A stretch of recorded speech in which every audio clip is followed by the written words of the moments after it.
Hi guys, so I wanted to talk today a little bit about where peppers get their heat. I am linking below a video from Dave of America's Test Kitchen. He did a whole episode on this, and I just found it really interesting.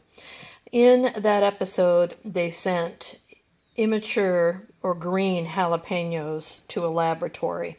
Now let me tell you, jalapenos are generally picked green so they can be shipped, and they can get more ripe when they arrive wherever they're going. And a ripe jalapeno is actually red. Most or many peppers are ripe when they're red.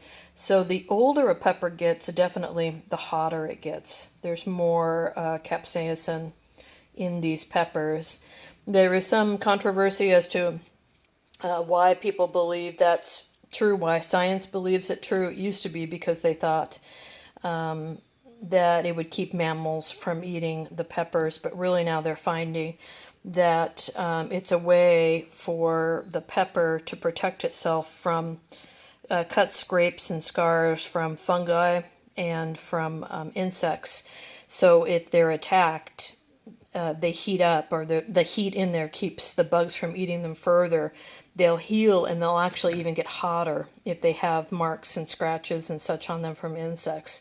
It's a defense mechanism. There used to be this idea that the peppers got hot, so if a mammal ate them in a mammal's stomach, the seeds actually get eaten up by the acid, and so they're no longer viable. So there was some controversy for a while thinking that it was to keep mammals away, but now they're finding out it's actually to keep fungus and insects away, because they'll ruin a plant very quickly, but they are sensitive to capsaicin. Interestingly enough, birds are not sensitive to capsaicin, so I know I used to raise chickens, and there was a whole controversy in the chicken world about feeding your birds hot peppers. Yeah, you can do that. Anyway, okay, back to the jalapenos. 40 jalapenos sent to the lab. And they took them apart and looked at what was the hot parts of it. So they discovered that there's 5 milligrams of capsaicin per kilo in the flesh, so in the meat here.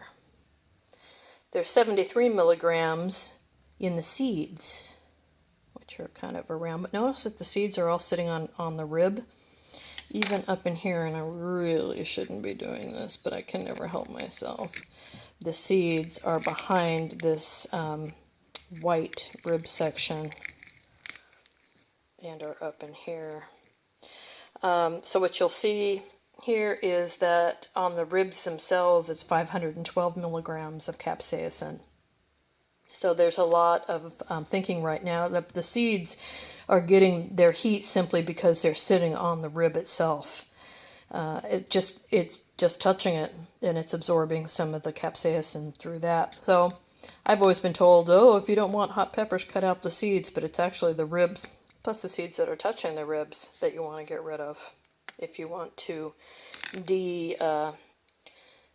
pepperize your head. And so, you get an older pepper like these, which are called fire bombs.